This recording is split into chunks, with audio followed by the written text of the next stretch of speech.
Praise the lord. మీ అందరికీ నా హృదయపూర్వక వందనాలు.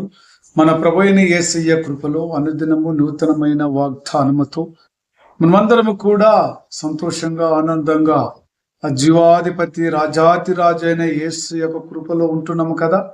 మరి ఆ కృపలో ఉన్న బిడ్డలకు ఇప్పుడు ఆశీర్వాదములు దీవెనలు ఉంటున్నాయి.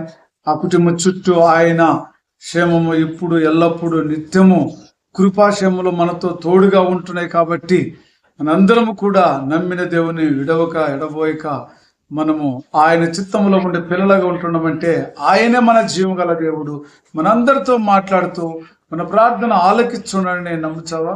అయితే ఈరోజు ఏ భారం ఉన్నా దేవుని పిల్లలమైన మనమందరము మన భారం మన తండ్రికే ఒప్పచెప్పుకోవాలి. తండ్రే మనతో మాట్లాడాలి. తండ్రి కృపే, తండ్రి యొక్క ఆశీర్వాద దీవెన కోసం ఎదురు చూస్తున్న వారికి ప్రభు ఈ రోజు మనల్ని ప్రేమించి మనకిచ్చినట్టు వాగ్దానము కీర్తన గ్రంథము 55వ అధ్యాయం 22వ వచనం. నీ భారము యెహోవా మీద మోపము, ఆయనే నిన్ను ఆదుకొనును. నీ భారము యెహోవా మీద మోపము, ఆయన నిన్ను ఆదుకొనును. జీవంగల దేవుడు ఈరోజు మనతో అంటున్నాడు, ప్రతిదినము దేవుని చిత్తము దేవుని కృపను స్తుతిస్తూ ఘనపరుస్తూ మహింపరుస్తూ శ్రమల యందును బాధల యందును కష్టాల యందును ఆయన వైపు చూసి ఆకాశము తట్టు చూసి కనులెత్తి ప్రార్థించే ప్రతి కుమార్తె కుమారుడు ఈరోజు భారం గుంటున్నదా? ఆ భారము ఆయన పైనే మోపాలి. అందుకే కదా మన ప్రభు అయిన యేసయ్య అన్నాడు, సమస్త భారము నా పైన మోపము అని చెప్తున్నాడు కదా. మీకు విశ్రాంతి కలుగు చేసేవాడని నేనే కదా, నేను తప్ప మరి ఎవరున్నాడని మత్తయి సువార్తలో చెప్పిన మాట ప్రకారం ఇక్కడ కూడా మన భారం అంతా యెహోవా మీదే మోపాలి.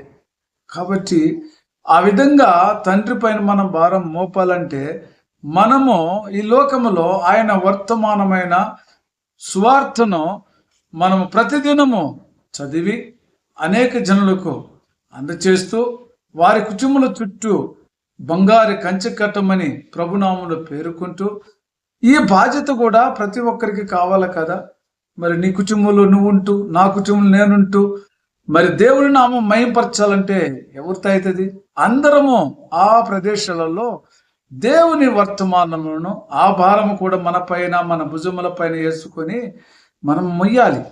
అప్పుడే మన భారము సులభముగా అవుతుంది.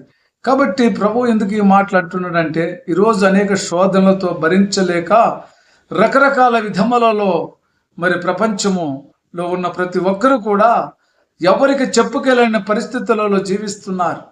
జీవగల దేవుడు అంటున్నాడు, నేనే మార్గం నేనే సత్యం అంటున్నాడు. నా వద్దకు రమ్మంటున్నాడు, మిమ్మల్ని ఆదరించేవాడు నేను అంటున్నాడు, మీ బాధలుంటే నాకు చెప్పమంటున్నాడు. నిన్ను పిలిచిన వాడు నేనే కాదా, నేను తప్ప మరి ఒకరు ఎవరున్నారు? మరి పేరు పెట్టి పిలుచుచున్న వాడిని. కాబట్టి నా గొర్రెలు నా స్వరమిని నా వద్దకు వచ్చితే వారికి మరి నేను అనేక రకాలుగా వారిని ఆదరించి వారి కుటుంబాన్ని దీవించదని అంటున్నాడు. ఏ కుటుంబము ఆయన దగ్గరికి రావాలని ఆశపడుతున్నావా?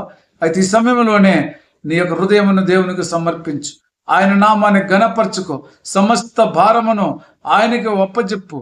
ఆయన నిన్ను చూచి నిన్ను ఆదుకుంటాడు. నీ భారం ఏముంటే యెహోవాకు చెప్పమని చెప్తున్నాడు. ఆయన నిన్ను ఆదుకుండే దేవుడు కదా. మరి ఆదుకుండే దేవునికి చెప్పకుండా మౌనం పాటించొద్దు.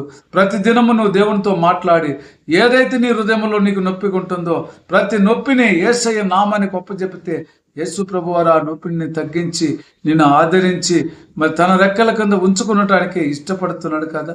ఇష్టపడుచున్న దేవుడు ఈరోజు నీతో నాతో మాట్లాడుచున్న గొప్ప మాటలను బట్టి ప్రియమైన సహోదరులారా, ప్రపంచంలో మరి అన్ని విధాలుగా మనం నలిగిపోచున్నామే కానీ ఆయన దగ్గరికి ఆ భారాన్ని తీసుకెళ్ళటానికి చేతగాని వాళ్ళలాగా మనం పడి ఉంటున్నాం. కారణం ఎందుకంటే మోకరించి ప్రార్థించలేనట్టు వారము చేతగాని వారమే కదా.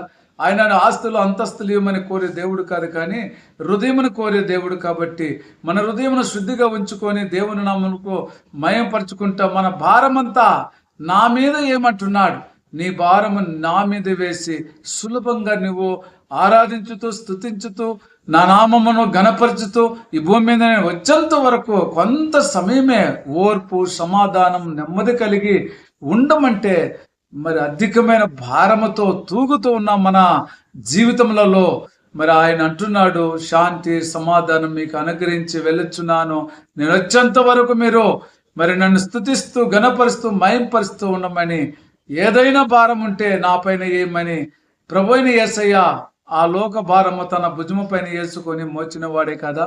ఈరోజు మరి మన భారం అంతా తొలగించిన దేవుడు మరి ఒకసారి అంటున్నాడు, నీ బాధలన్నీ తప్పించేవాడు నేనే కాబట్టి నువ్వు నా దగ్గరికి రమ్మని పిలుచున్నాడు, వచ్చి నన్ను ప్రేమించమంటున్నాడు, నేను ఆదుకుంటే దేవుడిని చెప్తున్నాడు. ఆ దేవుడిని ఈరోజు స్తుతిస్తామా, ప్రార్థన చేసుకుందాం. ప్రేమ కృప జీవం గల తండ్రి పరిశుద్ధుడా, మీ భారమును యెహోవా మీద మోపమని అడుగుచున్న తండ్రి మీకు వందనాలు. మీలాంటి దేవుడు మాకు ఉన్నాడంటే మేము ఎంతో ఆనందం సంది, ఎంతోనైనా మేము ఈ లోకములో నా ప్రభువా మీ కృపలో మీ మహిమలో మరి నైనా ఎంతో మేము ఘనత పొందుకున్నట్టు వారము స్వామి.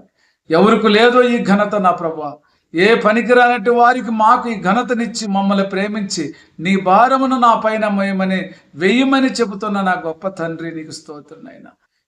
ఇలాంటి తండ్రి మరి నా ప్రభువా ఎవరికి ఉన్నారో లేదో కానీ ప్రభువా, మాకైతే నీ కృపలో తండ్రి నీ మహిమలో స్వామి ఒక్కొక్క దినం ఇచ్చి మమ్మల్ని ఆదరిస్తూ మా చుట్టూ నా ప్రభువా నైనా నీ కంచె వేస్తున్నావు నా ప్రభువా, శోధల నుంచి తప్పించిన స్తోత్రం నాయనా.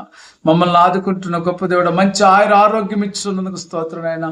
ఇలాంటి ఆరోగ్యం ఇచ్చిన ఆయన మరి నేను శోధల నుంచి తప్పించుకొని నీ కృపలో నిత్యముంటే సాయం దయచేయమని యేసుక్రీస్తు నామములో ప్రార్థించున్నాను తండ్రి, ఆమేన్.